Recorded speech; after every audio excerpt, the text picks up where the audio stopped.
एकदा एक मुलगी होती जिचं नाव होतं रिया. रिया होती तरी स्मार्ट आणि इंटेलिजंट, पण ती नेहमी स्वतःबद्दल इनसिक्युअर फील करायची. असं कितीतरी वेळा व्हायचं, तिला कोणाशी तरी बोलायचं तरी असायचं, पण तिला नेहमी भीती वाटायची की ती चुकून काहीतरी बोलेल आणि सगळे तिच्यावरती हसतील. एवढंच नाही, ती लोकांमध्ये जायलासुद्धा घाबरायची, कारण तिला असं वाटायचं की ती अजिबात सुंदर दिसत नाही. त्यामुळे ती नेहमी स्वतःला इतरांसोबत कंपेअर करायची. नेहमी ऑकवर्ड असायची तिच्या कपड्यांवरून, तिच्या दिसण्यावरून, कारण ती कपडेच असे घालायची की स्वतःच ऑकवर्ड होईल. त्यानंतर काही वर्षांनी रियाचं असं रूप सगळ्यांसमोर आलं की सगळे तिच्याकडे बघून शॉक होते. कारण आधीसारखी कोपऱ्यात बसणारी रिया आता कम्प्लीट एक्स्ट्रोवर्ट झाली होती. आधी लोकांपासून दूर राहणारी ती आता लोक तिच्याकडे स्वतःहून अट्रॅक्ट व्हायला लागले होते. ती आता लोकांमध्ये बोलायला घाबरायची नाही, तर स्वतःचं मत कॉन्फिडेंटली मांडायची. तिची बॉडी लँग्वेज, तिचं बोलणं, तिचं स्वतःला कॅरी करणं सगळंच बदललं होतं आणि ती आधीपेक्षा सुंदर आणि अट्रॅक्टिव्ह दिसत होती. आणि ही गोष्ट रियाची नाही आहे, because I am that Riya. So hello everyone, I am Nandini आणि आज मी बेसिकली सांगणार आहे की how I transformed from here to here. आणि हा काही एका दिवसात झालेला बदल नाही आहे, खूप वर्षे गेली आहेत माझी गोष्टी फिगर आऊट करण्यात. कारण आपल्या आयुष्यात असा एखादा घाण एम्बॅरसिंग मोमेंट जेव्हा येतो ना, तेव्हाच आपल्याला कळतं की कुठं आपल्याला ग्रो करायची गरज आहे. So this video is all about personality development. दोन प्रकारचे पर्सनॅलिटी डेव्हलपमेंट असतात, एकतर इंटरनल आणि एक्सटर्नल.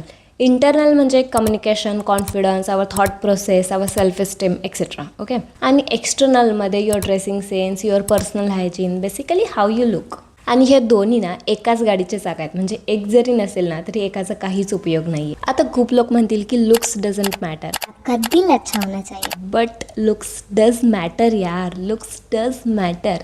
जर तुम्ही चांगले दिसू शकताय तर दिसा ना. आणि चांगलं दिसणं म्हणजे फक्त गोरं दिसणं किंवा त्या वेनं चांगलं दिसणं असं नाही आहे. इट्स लाईक की तुम्ही किती टापटीप राहताय, तुम्ही किती हायजेनिक राहताय, तुम्ही किती कॉन्फिडंट आहात. Okay, so let's talk about that 9 things or tips that completely changed my personality. So first is dressing sense. कारण लोक तुमचा स्वभाव, तुमचे स्किल्स बघण्याआधी तुमचे कपडे बघतात. So the first impression is always last impression. मग फक्त ब्रँडेड महागाचेच कपडे घ्या असं मी नाही म्हणत आहे, फक्त झारा H&Mच घाला असं नाही आहे. कारण फक्त ब्रँडेडच कपडे चांगले असतात असं नाही आहे ना. आता ते त्यांचं नाव झालं आहे त्यामुळे त्याचे पैसे ते घेतात. सो फक्त कपड्यांची क्वालिटी बघून कपडे विकत घ्या, म्हणजे टच केल्यावर सुद्धा कपड्यांची क्वालिटी कळत असते. खूप जास्त पातळ आहे का, खूप शायनिंग्स आहे का, खूप लो क्वालिटीचं कापड आहे का, विचित्रच कापड आहे, खूप टोचणार आहे, अनकम्फर्टेबल होईल, असे कपडे प्लीज विकतच घेऊ नका. आणि खूपच कपडे असले पाहिजे असं नाही आहे. खूप बेसिक कलर्स जरी तुमच्याकडे असतील ना, like white, off white, black, grey असे कपडे जरी असतील तुमच्याकडे, तर ते खूप वेगवेगळ्या पद्धतीने स्टाईल करता येतात आणि त्याने लुकसुद्धा खूप रिच दिसतो. कारण जे एका कलरचे, न्यूट्रल कलरचे कपडे असतात ना, ते खरंच खूप जास्त रिच दिसतात रॅदर दॅन कुठला तरी नियॉन कलर आहे, खूप भडक कलर आहे अशा कलरपेक्षा. आणि खूप जास्त प्रिंटच आहे, खूप चटाक अशी वेगळीच विचित्र प्रिंट आहे, तर ते कपडे जास्त क्लासी नाही दिसत. जेवढे प्लेन, सिम्पल, सोबर असेल तितके ते कपडे खूप जास्त रिच दिसत असतात. तुम्ही ट्रेडिशनल जरी घालत असाल तरी खूप जास्त सिम्पल, सोबर सूट्स घ्या जे खूप जास्त रिच दिसतात. कारण जे मिनिमल असतं ना ते ॲक्च्युली क्लासी दिसत असतं. सो खूप जास्त लूज शर्ट असेल, लूज टी शर्ट असेल, लूज टॉप असेल तर टक इन करा. टक इन केल्यानंतर ना कुठलेही टॉप्स चांगलेच दिसायला लागतात. तुम्ही लेअरिंग करू शकता, एखादा प्लेन टी शर्टवरती जॅकेट वगैरे ॲड करू शकता, ते खूप जास्त क्यूट दिसतं. इवन तुम्ही छानसा बेल्ट जरी घातला ना तरी तो लुक खूप जास्त छान दिसतो. कारण बेल्ट फक्त पॅन्ट लूज असेल तेव्हाच घालायचे नसतात. तुम्ही सँडविच मेथड यूज करू शकता, म्हणजे टॉप आणि तुमचे फुटवेअर एका कलरचे आणि पॅन्ट दुसऱ्या कलरची, ते सुद्धा खूप जास्त क्लासी दिसतं. आता आय नो की आपल्याकडे सगळ्याच कलर्सचे फुटवेअर नसतात, त्यामुळे एक बेसिक कलरचे शूज आपल्याकडे असायला पाहिजे, ते म्हणजे व्हाईट स्नेकर्स.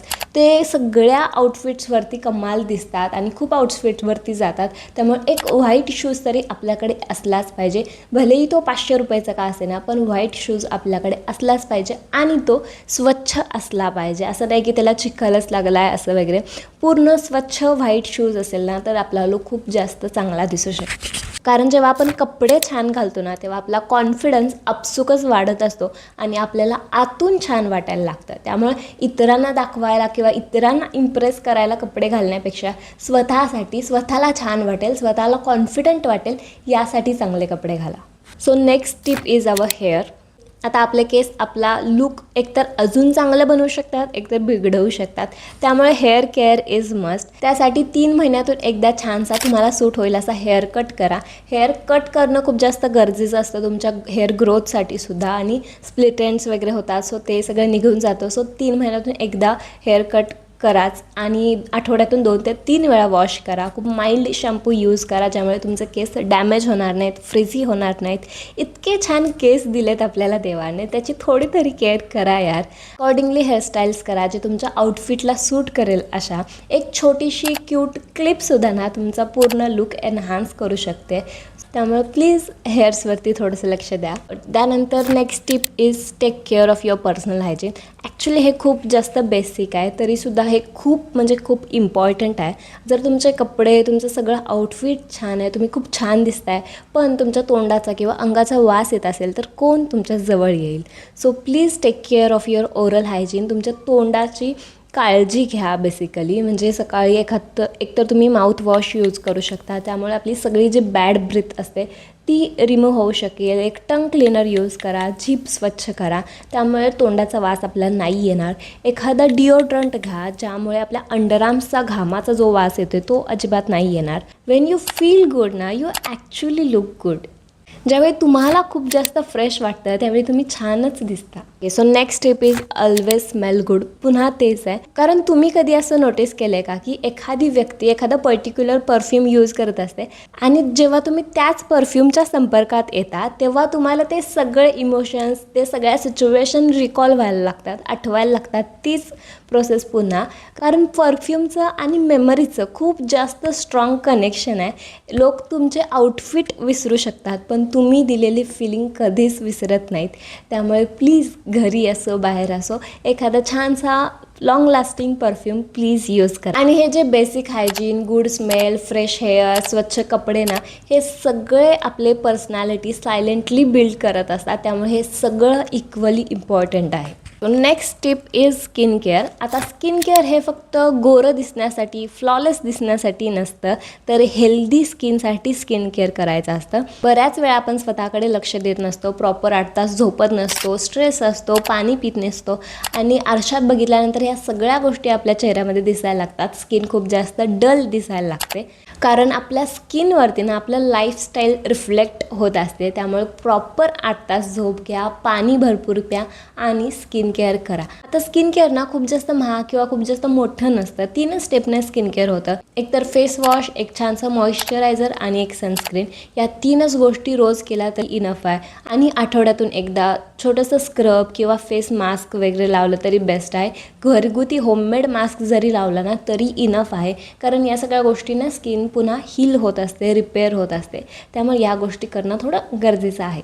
त्यानंतर नेक्स्ट टिप आहे बेसिक मेकअप. हो, तुम्हाला मेकअप करता आला पाहिजे. खूप जास्त ॲडव्हान्स्ड किंवा HD मेकअप वगैरे असा मेकअप नाही, पण रोजसाठी बाहेर जाताना वगैरे थोडंसं आवरलेलं असेल ना तर खूप छान पुट टुगेदर लुक येतो. त्यामुळे खूप जास्त नाही, फक्त एखादा तुमच्या स्किन कलरचा कॉम्पॅक्ट आणि एक न्यूड लिपस्टिक पुरेशी आहे. त्यामुळे एवढा मेकअप तरी करता आला पाहिजे. त्यानंतर आता मोस्ट इम्पॉर्टंट लास्ट 2 टिप आहेत. पहिली तर आहे कम्युनिकेशन. खूप लोकांना वाटतं कम्युनिकेशन स्किल म्हणजे फक्त इंग्लिश बोलणं, बट हॉनेस्टली ना communication is much deeper than that. Because तुम्ही काय बोलता यापेक्षा तुम्ही लोकांना कसं फील करवता हे जास्त मॅटर करत असतं. आता काही लोकांना बोलताना उगाच नेहमी स्वतःबद्दलच बोलत असतात, बोलताना मध्ये इंटरप्ट करतात, खूप जास्त मोठ्याने बोलतात, मोठ्याने हसतात. त्यामुळे इतरांनासुद्धा एम्बॅरेसिंग वाटतं. आणि बोलण्यापेक्षा कितीतरी जास्त पटीनं ऐकून घेता आलं पाहिजे. समोरच्याचं बोलणं समजून घेता आलं पाहिजे, वेळोवेळी त्याला रिस्पॉन्ड करता आला पाहिजे. बोलताना ना आय कॉन्टॅक्ट करता आला पाहिजे. उगाचच इकडेच बघून बोलतोय, तिकडेच बघून बोलतोय, ड्रेसच ठीक करतोय, थोडंसं असं करतोय, हे खूप जास्त वियर्ड वाटतं. कारण समोरच्याचं बोलण्याला ना आपल्याला व्हॅल्यू देता आली पाहिजे. समोरच्याचं बोलणं नीट ऐकून घेता आलं पाहिजे, समजून घेता आलं पाहिजे, त्याला रिस्पेक्ट करता आलं पाहिजे. तरच आपलं बोलणं लोक ऐकून घेतात, आपल्याला रिस्पेक्ट देतात.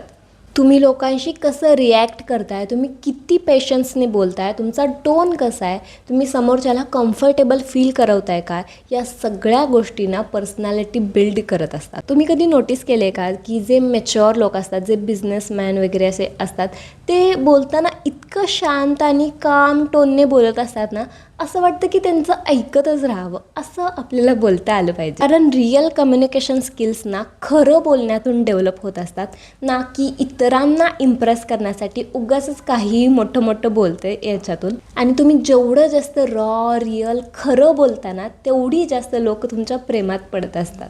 And the last and most important point is be your on best friend. आपणच आपलं बेस्ट फ्रेंड होता आलं पाहिजे. सगळ्यांकडे ज्याचे त्याचे बेस्ट फ्रेंड असतातच, पण लाईफच्या एका पॉईंटनंतर कोणीच नसतं आपलं ऐकून घ्यायला, एक्सप्रेस व्हायला. कारण सगळ्यांना त्यांची जबाबदारी असतात, त्यांचं रुटीन असतं. आणि प्रत्येक वेळी असं नाही होत की चला आज कॉल करून आज असं झालं, असं कितीतरी वाटलं ना तरी नाही सांगू शकत आपण. सो त्यामुळे स्वतःसोबतच कम्युनिकेट करता आलं पाहिजे. आरशासमोर उभं राहायचं आणि कम्युनिकेट करायचं. कारण खूप गोष्टी चाललेल्या असतात आपल्या डोक्यामध्ये, आपल्या मनामध्ये, आणि त्या एक्सप्रेसच होत नसतात. आणि जोपर्यंत त्या एक्सप्रेस होत नाहीत ना, त्या वर्कच होत नाहीत. आपल्याला खूप गोष्टी करायच्या असतात, हे करायचं ते करायचं, पण जोपर्यंत त्या आतमध्ये आहेत तोपर्यंत त्या वर्क नाही होत. जेव्हा त्या बाहेर येतील ना, तेव्हाच त्या वर्क व्हायला लागतील. आणि आपण एवढ्या फास्ट जगात जगतोय ना की कळतच नाही आहे वेळ कुठे चालला. आता लॉकडाऊन 5-6 वर्षे होऊन गेलेत आणि कुठे गेली ती 5-6 वर्षे अजिबात नाही कळलं. आणि अजूनही आपण जर जागे झालो नाही ना, तर 10-15 वर्ष कुठे गेली अजिबात कळणार नाही. त्यामुळे जरा फोनला, सोशल मीडियाला बाजूला सारलं ना की आपोआपच वेळ हळू जायला लागतो आणि ते सगळं पॉसिबल व्हायला लागतं जे आपल्याला पाहिजे. त्यामुळे जेव्हा आपण आतून खुश असतो ना, आतून हॅपी असतो, तेव्हाच पर्सनॅलिटी आणि या सगळ्या गोष्टींकडे लक्ष द्यायला लागतो.